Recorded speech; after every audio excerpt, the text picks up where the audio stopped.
Hello എടാ ബാബു ഇത് എവിടെ? എടാ നിങ്ങളിങ്ങനെ ഭരണപക്ഷത്തിന്റെ ആൾക്കാരെന്ന് പറഞ്ഞ് നെഞ്ചു പിരിച്ച് നടന്നിട്ട് കാര്യമില്ല. ഇന്ന് നമ്മളൊരു ബസ് സ്റ്റാൻഡിന്റെ ഉദ്ഘാടനമാണ്. നിങ്ങളെല്ലാരും പറഞ്ഞു ഇവിടെ ആള് കുറവന്ന്, നമ്മുടെ പാർട്ടിയുടെ ബലം കാണിക്കാൻ ആളില്ല. ഓടിവാ ഓടിവാ, MLA ഉടനെ വരും കേട്ടാ, താമസിക്കരുത്. ഓടിവാ. പ്രിയമുള്ളവരെ, നമ്മുടെ നാടിന്റെ അഭിമാനമായ, നാട്ടുകാരുടെ ചിരകാല സ്വപ്നമായ വട്ടവിള ബസ് സ്റ്റാൻഡിന്റെ ഉദ്ഘാടനം ബഹുമാനപ്പെട്ട സ്ഥലം MLA ഉദ്ഘാടനം ചെയ്തതാണ്. അദ്ദേഹം വന്നാൽ ഉടൻ തന്നെ മൂലക്കുരു ഓപ്പറേഷൻ കൂടാതെ വീട്ടിൽ വന്ന് ചികിത്സിക്കുന്നതാണ്. അതെ, നമ്മളെ അളിയന് മൂലക്കുരുവിന്റെ ഒറ്റമൂലി സംഭവം തുടങ്ങിയായിരുന്നു. അതിന്റെ പരസ്യമാ ഇതാ വായിക്കാനുള്ളത്. ചുമ്മാ ഇത് എന്താ പറയാൻ പോയാ? ഇവിടെ നമ്മളിപ്പോ MLA വരും. MLA വരാൻ കരിക്കിന് ആളിനെ വിട്ടായിരുന്നു. കരിക്കും ആൾ പോയി. ആര് പോയി? ദിനേശൻ പോയി. ദിനേശ് പോയി. MLA വരുമ്പോഴത്തേക്ക് കരിക്ക് വിട്ട് വെക്കണം. കുറ്റം പറയാം, ഞാൻ പറഞ്ഞേ. ദിനേശനാണോ പോയത്? കാര്യം നടത്തിയിട്ട് അത് നിനക്കറിയാലോ, പക്ഷെ അത് ഈ പുള്ളിക്ക് അറിയില്ല. ദിനേശൻ ഒരു കാര്യത്തിന് പോയി കഴിഞ്ഞാൽ കൃത്യമായിട്ട് നടത്തിക്കൊണ്ടിരുന്നു. കരിക്കവിടെ കരിക്കുണ്ട്. എടാ, ഞാൻ പാർട്ടിക്ക് ഇന്നവരെ ലാഭമാണ് ഉണ്ടാക്കിക്കണത്. ഞാൻ നമ്മുടെ 3-4 കിലോമീറ്റർ അപ്പുറമുള്ള ജംഗ്ഷനിൽ ചെന്ന്, ഓരോ ജംഗ്ഷനിൽ ചെന്ന് ഭയങ്കര വില. അവിടെ ചെന്നപ്പോഴാണ് വില കുറച്ച് കിട്ടുന്നത്. അപ്പൊ ഞാൻ 2 കൊല കരിക്ക് മേടിച്ചു, വില കുറച്ച്. പാർട്ടിക്ക് അവിടെ ലാഭം ഉണ്ടാക്കിയോ? പാർട്ടിക്ക് ലാഭം ഉണ്ടാക്കിയിട്ട് ഞാൻ 3-4 കിലോമീറ്റർ കൂടെ വരണം, നടക്കും. 6 കിലോമീറ്റർ ഉണ്ട്. അവിടെ നിന്ന് ഞാൻ ഓട്ടോ പിടിച്ച് പോകാൻ പറയണം. 250 രൂപ വേണോന്ന്. ഇവിടെയോ? നീ ഞെട്ടിയില്ലേ? ഞാനും ഞെട്ടി ഇതുപോലെ മൂന്നാമത്. അവനോട് ഞാൻ പറഞ്ഞു 150 രൂപ ആണെങ്കിൽ ഓക്കെ എന്ന്. ന്യായമല്ലേ? അവൻ പറഞ്ഞു നടക്കൂലെന്ന്. ലാസ്റ്റ് ഞാൻ പറഞ്ഞു അവന് 250 കൊടുക്കാൻ പറ്റാത്തുണ്ട്. എന്റെ ഈ തോളത്ത് 2 കൊല കരിക്ക് ഇട്ടോണ്ട് ഞാനിങ്ങ് വരുവാ.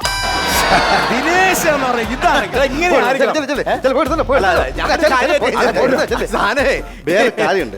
അടുത്ത ഇലക്ഷന് ദിനേശൻ നിർത്തിയ ദൈവ സത്യമായിട്ട് MLA ഭൂരിപക്ഷം നമുക്ക് ഇങ്ങനെയുള്ള ആളുകളാണ് ആവശ്യം. ഇത് നമ്മളെ ഉള്ളൂ. നമ്മളെ അങ്ങനെ കൊച്ചാക്കാൻ നോക്കിയാൽ നമ്മൾ കൊച്ചാവില്ല. കരിക്കവിടെ ചരിത്രം പറഞ്ഞു തന്നെയല്ലേ ഉള്ളൂ. ഇളവേ, ഞാൻ ഈ 2 കൊല കരിക്കുമാട്ടിങ് വരുവാ. നമ്മൾ ഈ കള്ളത്തീറ്റ് നിന്നല്ലേ വളർന്നിട്ടുള്ളൂ. 10 അടി വെച്ചപ്പോഴത്തേക്കും ശരീരം വേർക്കുന്നു, ദാഹിക്കുന്നു. ഒരു കരിക്ക് വെട്ടി ഞാനും കുടിച്ചു. അതിനായി ബാക്കി കരിക്കവിടെ ചരിത്രത്തിലേക്ക് വരുന്നേ ഉള്ളൂ. ഈ ചരിത്രം നീ ഒന്ന് പറഞ്ഞു തീർക്ക്. വീണ്ടും 10 അടി നടന്നു കഴിഞ്ഞപ്പോഴത്തേക്ക് എന്റെ ശരീരം വയർക്കുന്നു, ഭയങ്കര പരവേശം. ഞാൻ വീണ്ടും ഒരു കരിക്ക് കുടിച്ചു. അങ്ങനെ വെട്ടി ഞാൻ ഇവിടെ വന്നു കഴിഞ്ഞപ്പോൾ എന്റെ കയ്യിൽ ഒരു കരിക്കുണ്ടളിയാ. അതുണ്ടല്ലോ. അപ്പൊ അതെങ്കിലും വെട്ടി സ്ട്രോ ഇട്ട് അവിടെ MLA വരുമ്പോ കൊടുക്കണം. 2 കൊല കരിക്കാണല്ലോ. ഇവിടെ വന്നപ്പോ 1 കൊലയായല്ലോ. ഇതങ്ങ് കണ്ടപ്പോ എനിക്ക് ഓട്ടോറിക്ഷക്കാരന്റെ മുഖം ഓർമ്മ വന്നു. വീണ്ടും എനിക്ക് വിറയല് കയറി വേർത്തു. ഞാൻ ആ കരിക്കും വെട്ടി കുടിച്ചു. ചുരുക്കം പറഞ്ഞാൽ ഒന്നുമില്ല. MLA വരുമ്പോഴത്തേക്ക് പിന്നെ എന്തോ കരിക്ക് വെട്ടി കൊടുക്കും. കരിക്ക് വെട്ടി ഈ മറ്റേ കാമ്പ് ഉണ്ടല്ലോ, കൊട്ട പോലെ അതിനകത്തേക്ക് നമുക്ക് മറ്റേ കഞ്ഞോളം ഒഴിച്ചിട്ട് നമുക്ക് പഞ്ചസാര ഇട്ട് ഇളക്കി കൊടുത്താൽ പുളിക്കോ? പുളിക്കും. ശരിയാണ്, പഞ്ചാര ഇട്ട് ഇളക്കി കൊടുത്താൽ പുളിക്കില്ല. ഇത് ശരിയാവത്തില്ല കേട്ടോ. ഈ ഏർപ്പാട് ശരിയാവത്തില്ല. ശരിയാവാത്തെന്താ? ഞാൻ ഒരു കാര്യം പറഞ്ഞേക്കാം. ഏതെങ്കിലും തൂപ്പുകാരി വിളിച്ച് എത്രയും പെട്ടെന്ന് ഈ കുപ്പായ ഇതെല്ലാം കൂടെ നമ്മൾ തൂത്ത് മാറ്റിക്കോണം. നിന്നോട് രാവിലെ പറഞ്ഞല്ലേ ഇതെല്ലാം എടുത്ത് കളയത്തെന്താ? ഇതാ ഒന്നും വേണ്ട. ഞാൻ നേരത്തെ ഒരു നോട്ടീസ് അടിച്ച് തന്നില്ലായിരുന്നു. ഈ പുതിയ ബസ് സ്റ്റാൻഡാണ്, ഇവിടെ ചപ്പ് ചവറിടരുത്. ആ നോട്ടീസ് ഒട്ടിച്ചിരുന്ന ഈ വൃത്തിയോടെല്ലാം ഉണ്ടാവുമായിരുന്നു. എന്നെ ചപ്പറ ചവറ് ഇടരുത് നോട്ടീസ് ഒട്ടിച്ച് അതിന്റെ ബാക്കി വന്നതാണ് ഞാൻ ഈ ചുളുക്കിയിട്ടത്. ഇതാറേ കേസാണ്.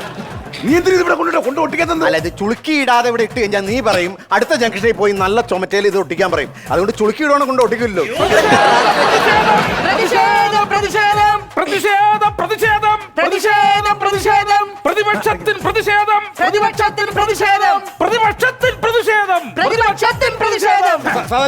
ബഹളം ഉണ്ടാക്കരുത്. നമ്മള് ഭരണപക്ഷം എന്തെങ്കിലും കാണിക്കുമ്പോ ഉടനെ നിങ്ങൾ ഇങ്ങനെ ചാടിക്കായി വരരുത്. കാണിച്ചാൽ വരും. എടാ, ഒരു സമൂഹത്തിന്റെ പ്രതീക്ഷയുടെ ഒരു വലിയ അനുഭവമാണ്, അഭിമാനമാണ്.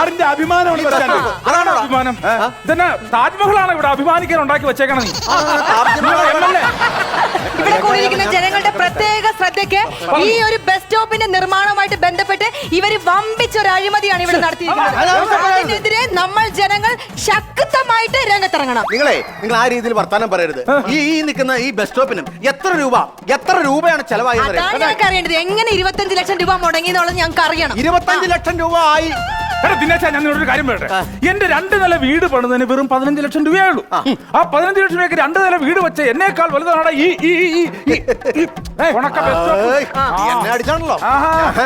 അങ്ങനെ ഉരുണ്ട് കളിക്കാതെ കണക്ക് പറ. കൃത്യമാണ്. പൈ വിടാതെ കണക്ക് പറഞ്ഞിരിക്കും. നീ കണ്ട ലോക്കൽ കടയെന്നായിരിക്കും കമ്പി സിമെന്റ്. ലോക്കൽ കമ്മിറ്റി സെക്രട്ടറി ആണ് ഞാൻ. ലോക്കൽ കടയിൽ നിന്ന് എടുക്കും. പക്ഷെ ഞങ്ങൾ അങ്ങനെയല്ല.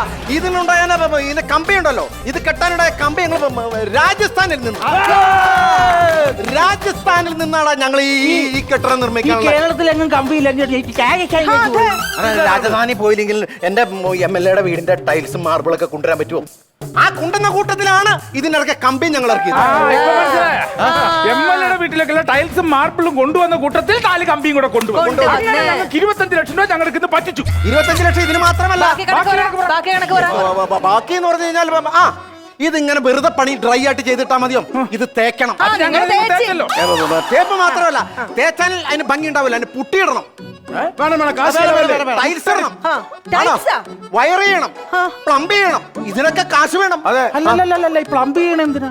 പ്ലംബിംഗ് ചെയ്യണത് വാട്ടർ കണക്ഷൻ ആണല്ലോ. അപ്പൊ ഞാനൊരു കാര്യം മനസ്സിലാക്കുക, ഇവിടെ ഒരാൾ പ്രഷർ രോഗി ഇരിക്കുകയാണ്, അയാൾ പെട്ടെന്ന് തല ചുറ്റി വീണു, വെള്ളം എങ്ങനെ എടുക്കും? അവിടെ ഒരു പൈപ്പ് ഉണ്ടെങ്കിൽ അതിനകത്ത് വെള്ളം എടുത്ത് തളിക്കാൻ പറ്റുള്ളൂ. എന്നിട്ട് പൈപ്പ് എവിടെ? അതെ, ഞങ്ങളിത് വളരെ അന്തസ്സായ രീതിയിൽ ഈ പൈപ്പ് ഇട്ട് കഴിഞ്ഞപ്പോൾ നിങ്ങളുടെ ആൾക്കാർ വന്ന് ചോദിച്ചു ഇത് പൈപ്പ് അനാവശ്യ ചെലവാണെന്ന് പറഞ്ഞു കഴിഞ്ഞപ്പോൾ ഞങ്ങൾ അതിന്റെ കണക്ഷൻ നേരെ MLA ടാങ്കിലേക്ക് വിട്ടു. എന്തിനാടാ വെറുതെ MLA വീട്ടിലേക്ക് ഒരു പൈപ്പ് കണക്ഷൻ ഇട്ടു ഇതിന്റെ ചെലവിൽ? അതല്ല പിന്നെ അതപ്പം വൈഫൈക്ക് 5 ലക്ഷം രൂപ കൊടുക്കേണ്ടി വന്നു. വൈഫൈ ഇല്ലല്ലോ. അയ്യോ, ഇവിടുത്തെ വൈഫൈ അല്ല, എന്റെ വൈഫൈ പുതിയൊരു ബ്യൂട്ടി പാർലർ ബ്യൂട്ടിക്ക് കേട്ട് തുടങ്ങി കഴിഞ്ഞപ്പം അവക്ക് ഞാനൊരു 5 ലക്ഷം രൂപ കൊടുത്തു. എന്റെ കയ്യിൽ കാശിരിക്കുമല്ലേ? അവള് പറഞ്ഞു നമ്മളത് പറയുന്നത് അത് നിന്റെ അടുത്ത് പറഞ്ഞ എങ്ങനെ ശരിയാവണേ? നമ്മൾ ഒരേപോലെ രാഷ്ട്രീയക്കാരല്ലേ? അപ്പൊ നിങ്ങളുടെ വൈഫിന്റെ ഇവരെ ഒഴിപ്പിച്ചോണം, നീ എന്നെ ഒഴിപ്പിച്ചു വിടണം. അപ്പൊ അങ്ങനെ ഞാൻ എന്റെ വൈഫിന് കൊടുത്തു. അപ്പൊ ഇതൊക്കെയാണ് നിങ്ങളുടെ അഴിമതി എന്ന് ഞങ്ങള് പറഞ്ഞത്. ഞങ്ങള് ഭരണത്തിലിരുന്നപ്പം നല്ല അന്തസ്സായിട്ട് എല്ലാവർക്കും പ്രയോജനമുള്ള ഒരു വായനശാലയല്ലേ ഞങ്ങൾ പറഞ്ഞത്.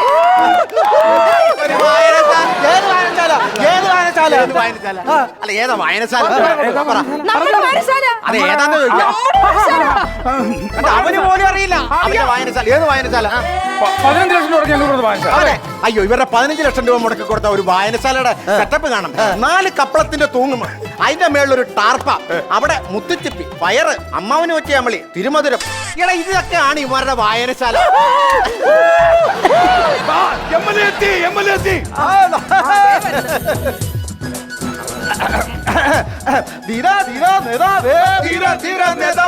ധീരതയോടെ നയിച്ചോളൂ, ലക്ഷം ലക്ഷം പിന്നാലെ, ലക്ഷം പിന്നാലെ.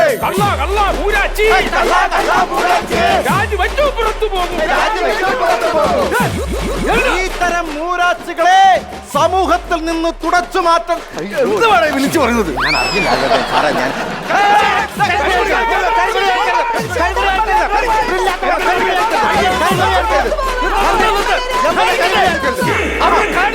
അവർ കാണിക്കട്ടെ. MLA നമുക്കത് നാണക്കേടാണ്. അല്ല, MLA ഭരണപക്ഷത്തോ മന്ത്രിമാരോ വന്നു കഴിഞ്ഞാൽ ഇതുപോലെ തുണി പൊക്കി കാണിക്കാം. ഇതൊരു സ്ഥിരം പരിപാടിയാണ്. ഞാനൊരു കാര്യം പറയാം. ജനങ്ങൾക്ക് വേണ്ടി നല്ലത് നമ്മുടെ വന്നിരിക്കുന്ന ഒരു MLA ആണ്. 25 വർഷമായി ഞാൻ ഈ ഫീൽഡ് ഇറങ്ങിയിട്ട് ജനങ്ങൾക്ക് വേണ്ടി സേവ ചെയ്യുന്നു. 25 വർഷം നാട് നന്നാക്കാൻ ഇറങ്ങിയിട്ട് 25 വർഷമായി അറിയാം. വീട് നന്നായിന്ന് പറയടാ. എവിടെ നാട് നന്നായി? വീട് നന്നായിന്ന് പറ. എണ്ണി എനിക്ക് പറയാം. നിങ്ങൾ ഇവിടെ ഒരു ബസ് സ്റ്റോപ്പ് പണിത് 25 ലക്ഷം രൂപയായെന്ന് എഴുതിയും വെച്ചിട്ടുണ്ട്.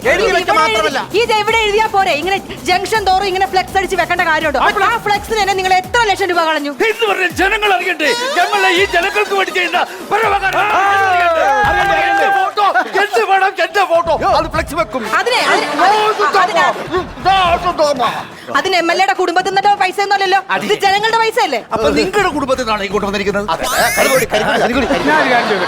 MLA നാട്ടിൽ എന്തായാലും MLA വക എന്ന് എഴുതി വെക്കും. എന്തുണ്ടാക്കിയാലും അത് MLA ബാനർ എഴുതി വെക്കും. ഞങ്ങളായിട്ട് തുടങ്ങിയതല്ല, കാലാകാലങ്ങളായിട്ട് സംഭവിച്ചുകൊണ്ടിരിക്കുന്നതാണ്. നമ്മൾ എഴുതും. MLA 2 മക്കളുണ്ടല്ലോ, അവിടെ നെറ്റിയിൽ എഴുതി പോയി പുഷ്പൻ വക.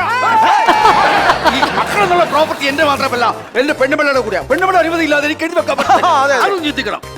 ഇതൊന്നും വലിയ സംഭവമല്ല. ഞങ്ങൾ ഇത് കൂടി വന്നതിന് എന്നാ ചെലവ്? ഒരു 50,000 രൂപ ചെലവ് വരും ഇതിന്. നിങ്ങൾ ന്യായം പറഞ്ഞല്ല. 50,000 രൂപയ്ക്ക് നിങ്ങൾ ബസ് സ്റ്റോപ്പ് ഉണ്ടാക്കി എങ്ങനെ ഉണ്ടാക്കും? ഇതൊരു 4 തൂണ് കൊണ്ട് കുത്തിയിട്ടിട്ട് അതിന് ചുറ്റും കുറച്ച് പലക അടിച്ച് കുറച്ച് ഗില്ലും വെച്ച് കുറച്ച് ഓല ഇട്ട് കഴിഞ്ഞിട്ട് ഒരു വെള്ളം പൂശി കഴിഞ്ഞിട്ട് 4 കസേര അതിന്റെ അകത്ത് ഇട്ട് കഴിഞ്ഞാൽ ബസ് സ്റ്റോപ്പായി. അതിന്റെ ഇപ്പറ ഞാൻ കള്ള് ഷാപ്പ് എന്ന് പറഞ്ഞൊരു ബോർഡും വെച്ചിട്ട് ഞങ്ങളുടെ MLA മുടി ഇവിടെ കെട്ടിയിട്ട് ഒരു ചട്ടയും മുണ്ട് കൊടുത്തിട്ട് കരിക്കാരി ജാനകി എന്ന് പറഞ്ഞ ഇറക്കി വിടാം. ഇങ്ങനെ അങ്ങോട്ടും ഇങ്ങോട്ടും നടക്കട്ടെ. വേണം ഇവിടെ ഉള്ള ലോക്കൽസിന്റെ കംപ്ലീറ്റ് പൈതേങ്ങ പോരും. അതെ പൊന്നമ്മല്ലേ, ഈ ബസ് സ്റ്റോപ്പ് ഇവിടെ പണിയുന്നതിന് മുമ്പ് ഒരു ബസ് സ്റ്റോപ്പ് ഇവിടെ ഉണ്ടായിരുന്നു. നല്ല ചെറുപ്പക്കാർ, അവിടെ നല്ല ചെറുപ്പക്കാരിലേക്കാ നോട്ടം. അതെ, 2 ഇലക്ട്രിക് പോസ്റ്റ് ഇങ്ങനെ അങ്ങ് നിരത്തിയിട്ട് എല്ലാവർക്കും നല്ല സുഖമായിട്ട് ഇരിക്കായിരുന്നു. ഇത് നിങ്ങൾ വിശ്രമ കേന്ദ്രം എന്ന് പറഞ്ഞിട്ട് ഈ കമ്പിയിലിരുന്ന് എങ്ങനെ വിശ്രമിക്കാനാ? എന്തുകൊണ്ട് അത് കളഞ്ഞു ചിന്തിക്കും. ആ പോസ്റ്റെ കറണ്ട് അടിച്ചു, അതുകൊണ്ട് മാറ്റിയിട്ട് ഇതുപോലൊരു സാധനം പണിയാ. ഇതുപോലൊരു സാധനത്തിൽ എങ്ങനെ വിശ്രമിക്കും? MLA ഒന്ന് പറ. ജർമ്മൻ ടെക്നോളജിയാ. എന്ത് ടെക്നോളജി അല്ല സാർ, ഇതിനൊന്ന് ഇരുന്നൊന്ന് കാണിച്ചതാ. ടെക്നോളജി അല്ലല്ല, ഈ ടെക്നോളജി അവത്തേക്ക് ടെക്നോളജി ഒന്ന് കാണിച്ച് എങ്ങനെയാണ് ഇരിക്കണെന്നൊന്ന് കാണിച്ച് സംസാരിക്കും. നമ്മളെല്ലാം സംസാരിക്കണം. നമ്മളായിട്ട് തുടങ്ങി വെച്ചല്ലേ എല്ലാ സ്ഥലത്തും ബസ് സ്റ്റാൻഡിൽ ഇങ്ങനെ തന്നെയാണ് വിശ്രമ കേന്ദ്രം ഉണ്ടാക്കി വെച്ചിരിക്കുന്നത്. നിങ്ങൾ ഒന്ന് ഇരുന്ന് കാണിക്കൂ ടെക്നോളജി. പേടിക്കണ്ട, ഞാൻ വിദേശത്ത് പോയി കണ്ടുപിടിച്ചതാ. ഇതൊക്കെ ഇങ്ങനെ ഇരിക്കുന്ന അറിയത്തില്ല. ഞാൻ കാട്ടുതരാം. മന്ത്രി MLA ഇരുന്ന് കാണിക്കട്ടെ. ഇതിങ്ങനെ ബസ് ആദ്യം ഇങ്ങനെ നിൽക്കും, പിന്നെ ഒന്ന് ഇങ്ങനെ നിൽക്കും. അതെ, പിന്നെ ഒരു കാലെടുത്ത് ഇങ്ങനെ വെക്കും, ഈ കാലെടുത്ത് ഇപ്പുറത്തിടും. അതെ, ഇങ്ങനെ ഇരിക്കും. വിടല്ലേ നാണം കിടത്തല്ലേ. ഇത്രയും കാര്യങ്ങള് ബസ് സ്റ്റോപ്പ് എന്ന് പറയരുത്, ഷവർമ്മ കട എന്ന് പറയണം. അല്ല, ഈ ഷവർമ്മ കട കമ്പി തൂക്കിട്ട് ചിക്കനായിട്ട് കറക്കൂല്ലേ?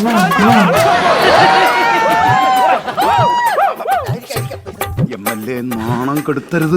എങ്ങനെയെങ്കിലും ഇതിന്റെ മുകളിൽ ഇരിക്കണം. ഒരു 10 മിനിറ്റ് പിടിച്ചിരുന്നേ പറ്റൂ. ഞാൻ ഒരു ഐഡിയ പറയട്ടെ. 2 ഉള്ളം തുടയിലും നല്ല മണലിങ് തേച്ച് പിടിപ്പിച്ചിട്ട് കാലും കൈയും കൂടി കെട്ടിപ്പിടിച്ച അവിടെ നിൽക്കുന്ന നല്ല ഗ്രിപ്പായിരിക്കും.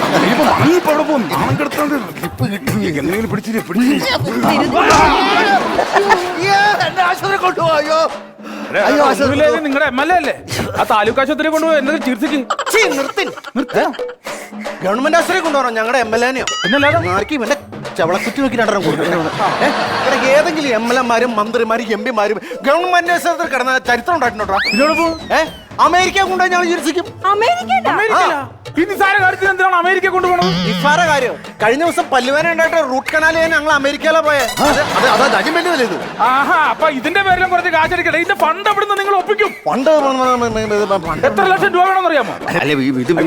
അമേരിക്ക പോയി എത്ര 15, 20, 25 ലക്ഷം രൂപ. അങ്ങനാണെങ്കിൽ MLA എന്ന നിലയ്ക്ക് ഞാൻ അടുത്ത ജംഗ്ഷനിൽ ഇതിനേക്കാൾ മികച്ച ഒരു ബസ് സ്റ്റോപ്പ് 40 ലക്ഷം രൂപയ്ക്ക് പണിയാൻ വേണ്ടി അനുവദിച്ചിരിക്കുന്നു. അപ്പൊ ഈ ചെലവ് ജനങ്ങളുടെ മണ്ടയ്ക്ക് സ്വാഭാവികം.